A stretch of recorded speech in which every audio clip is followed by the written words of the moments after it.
Alrighty, Ken, here's your 408 small 4-gauge description of this combination. Got the AFR heads on it, Edelbrock air gap. Got your quick fuel carburetor, MSD Pro Billet. Custom grind hydraulic roller. Got the March kit on there. Front sump oil pan, Moroso. We'll go in there and make a run, see what it does. Stay tuned.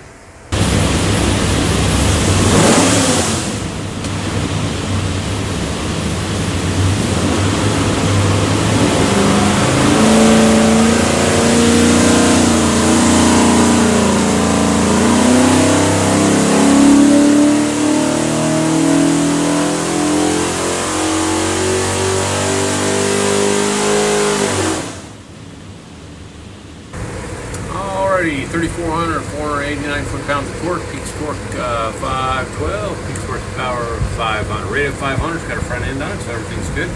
Hold the now, pull the packs back, make sure it's good and clean for you. Show you a couple of things. When you receive your engine, you find this thing with a credit card, USB card. It is full of technical information.